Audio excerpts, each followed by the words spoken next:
कर्मण्येवाधिकारस्ते मा फलेषु कदाचन मा कर्मफल हेतुर्भूमा ते संगस्ते कर्मणि। तो यहाँ क्या कह रहे हैं, तुम्हें अपना कर्म करने का अधिकार है, किंतु कर्म के फलों के तुम अधिकारी नहीं हो। तुम न तो कभी अपने को कर्म फलों का कारण मानो, न ही कर्म न करने में कभी आसक्त हो। तो यहाँ पर कर्म फलों के विषय में भगवान अर्जुन को बता रहे हैं। 4 महत्वपूर्ण बातें कह रहे हैं, उसकी हम चर्चा करेंगे आगे। लेकिन ये जो श्लोक है ये बहुत पॉपुलर श्लोक है, जिसका लोग बहुत यूज करते हैं। हमने देखा है यूज करते हैं कि या तो मिस यूज करते हैं, इसका दुरुपयोग करते हैं। और क्या बात करते हैं कि हम अपना कर्म करते हैं। जब किसी से कहो प्रभु जी भक्ति करिए, तो नहीं प्रभु भक्ति कहाँ, भगवत गीता में भगवान कह रहे हैं कर्म करो, हमें कर्म करना चाहिए अपना, भक्ति की कोई आवश्यकता नहीं है। ये जो जीवन है मनुष्य जीवन, ये अपना कर्म करने के लिए, और हम अपना कर्म करते हैं। तो प्रभुपाद जी बड़े सुंदर शब्दों में समझाते हैं कि कसाई है वो मुर्गे को काटता है, बकरे को काटता है, भैंसों को काट देता है। वो क्या सोचता है कि मैं अपना कर्म कर रहा हूँ। क्या वास्तव में उसका कर्म है कि वो उसको सिर्फ इनको काटना ही है? क्या इसको कोई और कार्य करके अपना जीवन निर्वाह वो नहीं कर सकता? निसंदेह कर सकता है, लेकिन बाय चॉइस वो जीवों की हत्या करता है, उनको काटता है। एक चोर है, चोरी करता है, किसी का धन लूट लेता है, चेन खींच लेता है, पर्स निकाल लेता है, मोबाइल चोरी कर लेता है। अभी जगन्नाथपुरी में हम देख रहे थे, रथ यात्रा चल रही है, लेकिन कुछ लोग ऐसे हैं जो वहां पर सिर्फ पॉकेट मार रहे हैं, जस्ट चोरी करने में लगे हुए हैं। See what is it? उसको अपना कर्म कह सकते हैं कि चोर है भाई, हम ये कर्म नहीं करेंगे तो हमारा जीवन कैसे चलेगा? आतंकवादी हैं, आतंकवाद फैला रहे हैं संपूर्ण विश्व में, परमाणु बम तक चुरा लेना चाहते हैं कि किसी देश पे फेंक दें, वो उसको अपना कर्म मानते हैं।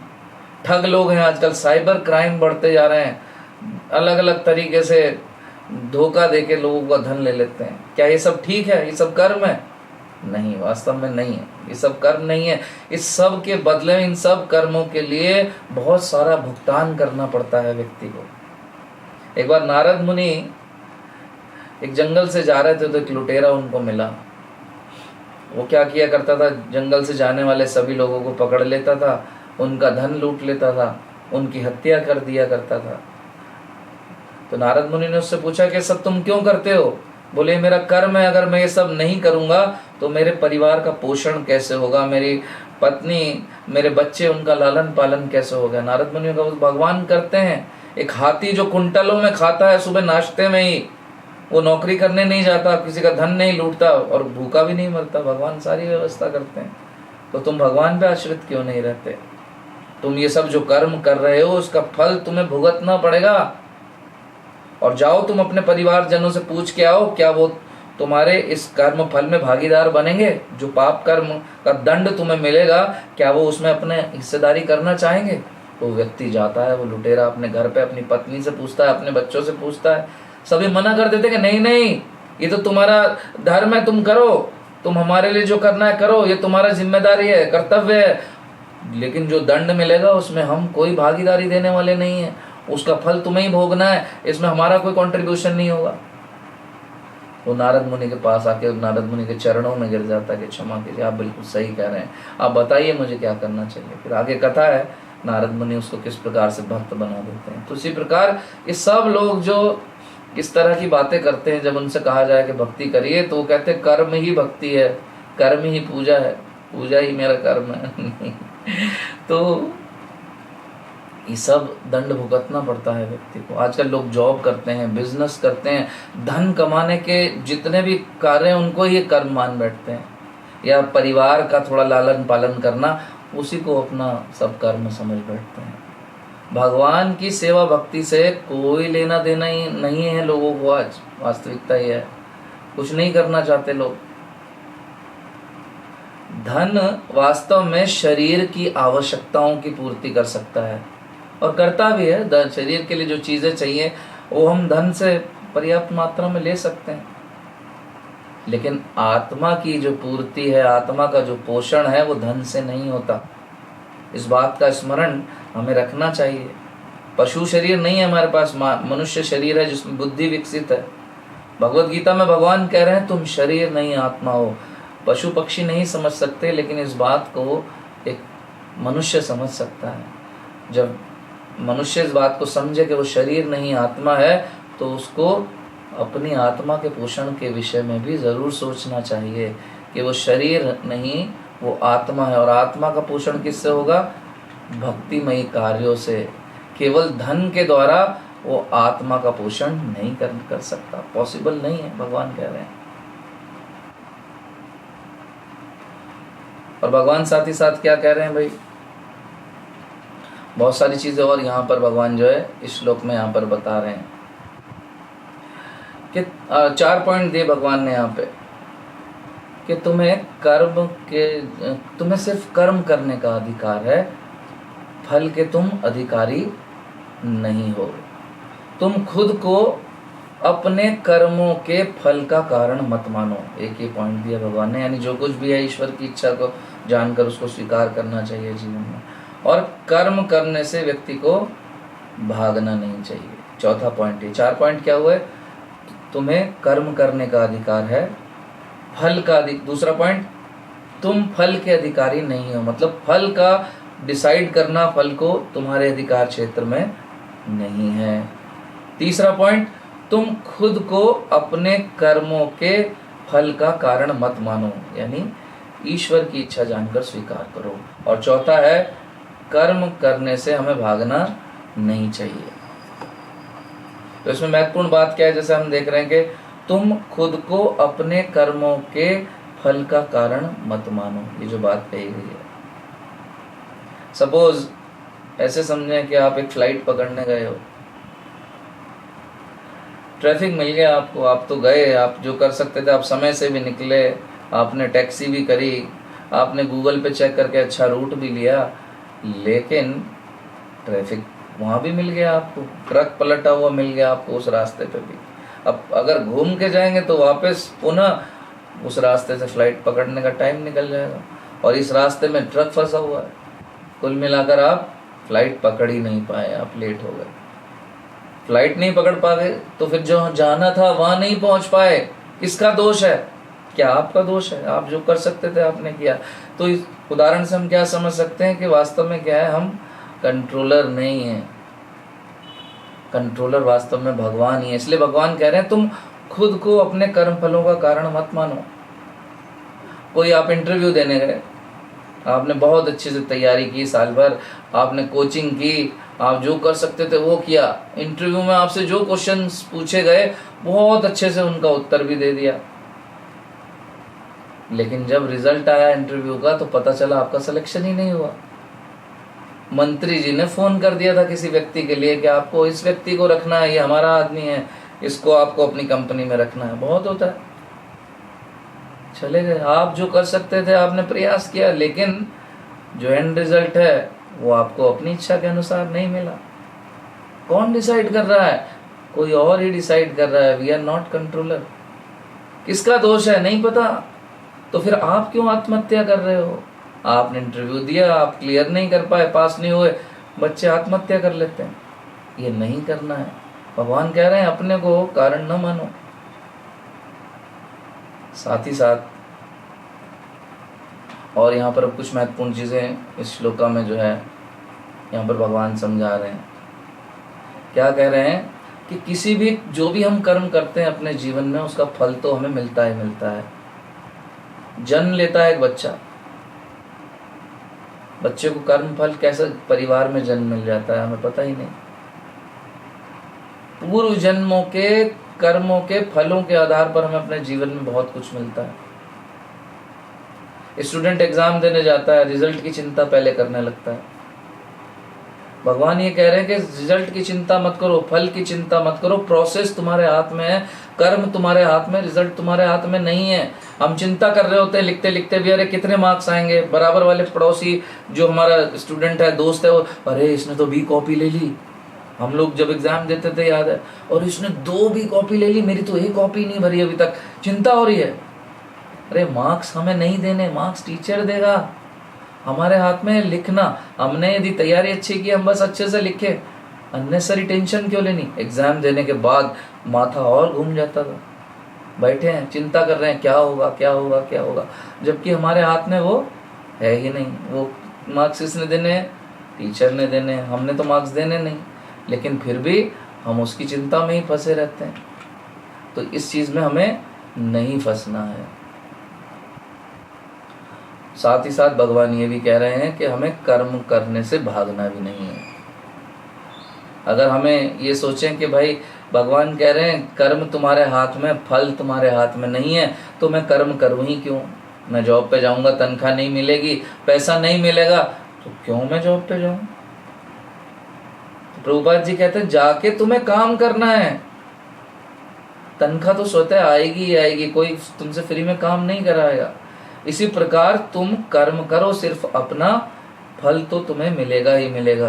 तुम्हारे पैदा होने से लेकर मरने तक कर्मों का फल मिल रहा है, कुछ प्रारब्ध का फल मिल रहा है, कुछ क्रियमान कर्म जो हैं जो इस जीवन में हम करते हैं, कुछ इंस्टेंट मिल जाता है, कुछ हमारे प्रारब्ध में ट्रांसफर हो जाता है। तो जो कर्म किए फल तो मिलेगा, जो अच्छे कर्म है उसका अच्छा फल मिलेगा, बुरे कर्म है बुरा फल मिलेगा। लेकिन तुम कंट्रोलर नहीं हो, कब मिलेगा, कितना मिलेगा, किस कर्म का क्या फल मिलेगा, वी नेवर नो। इसके बारे में चिंता नहीं करनी है। हम अपने जीवन प्रयास करते हैं, थोड़ा सा कुछ करते हैं, सोचने ज़्यादा लगते हैं अच्छा कुछ मिलेगा कि नहीं मिलेगा, इसका क्या लाभ मिलेगा। तो फिर आगे प्रभुपाद जी, अभी हमने तात्पर्य नहीं पढ़ा था, आज आप लोग पढ़ लीजिएगा। तो इसमें 3 प्रकार के कर्मों की बात कर रहे हैं, कर्म, अकर्म और विकर्म। कर्म, विकर्म और अकर्म क्या है ये। पहला है कर्म।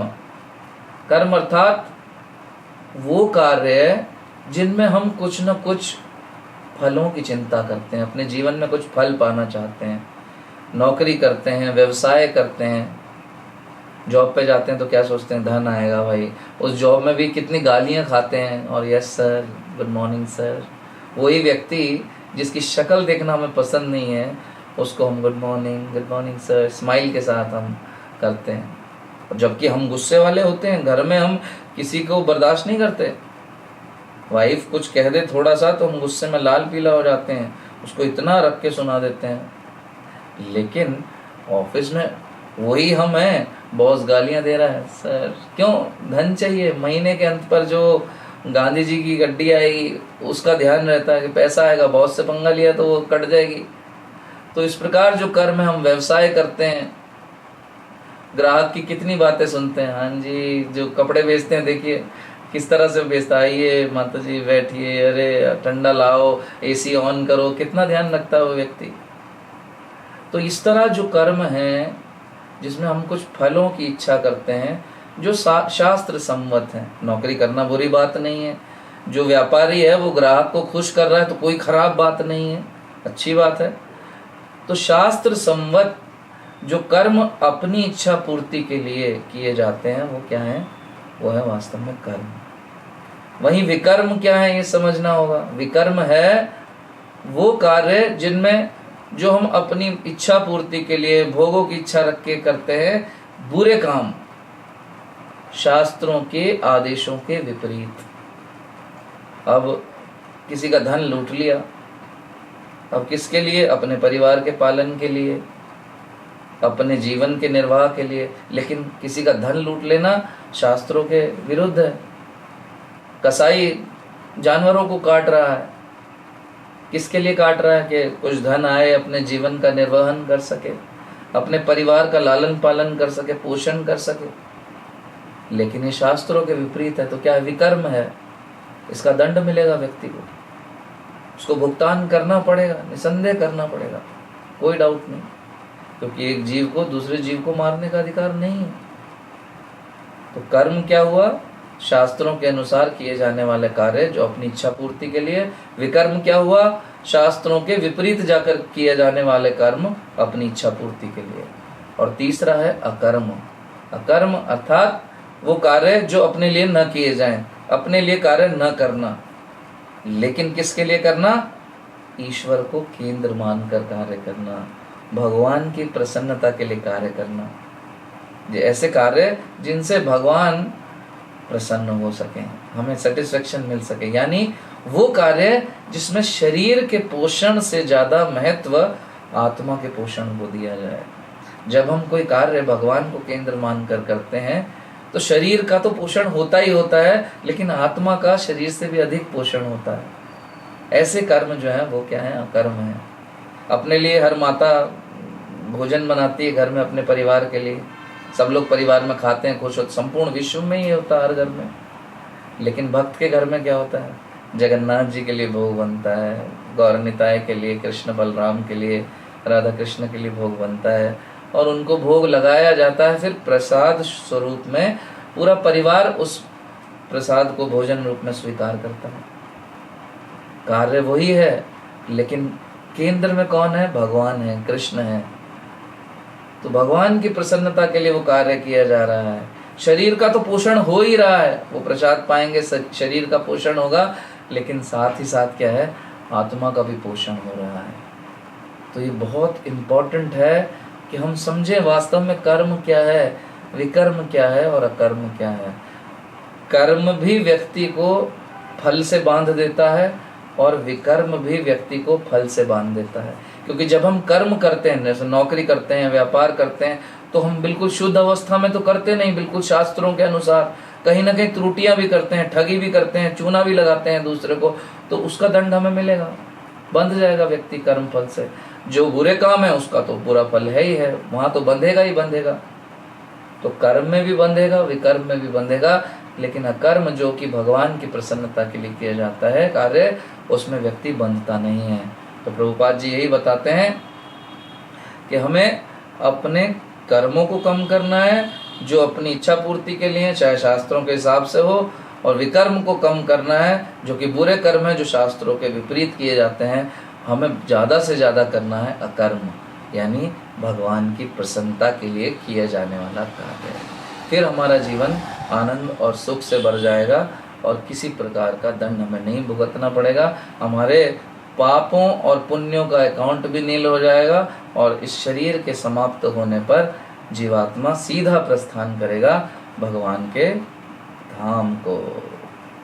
हरे कृष्ण कृष्ण कृष्ण हरे हरे, हरे राम राम राम हरे हरे।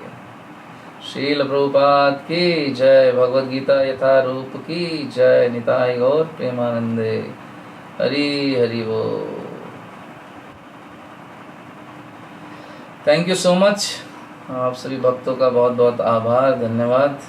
तो हमारी क्लास 9 से 9:30 ही होती है, आज 1 मिनट ऊपर हो गया, उसके लिए क्षमा प्रार्थी हैं। लेकिन आप लोग पढ़ते रहिए। देखिए अभी जो भगवान भी भगवद गीता में कहते हैं कि गहना कर्मणो गति, कर्म की गति बहुत महीन है, बहुत बारीक है, इसको समझना इतना आसान नहीं है।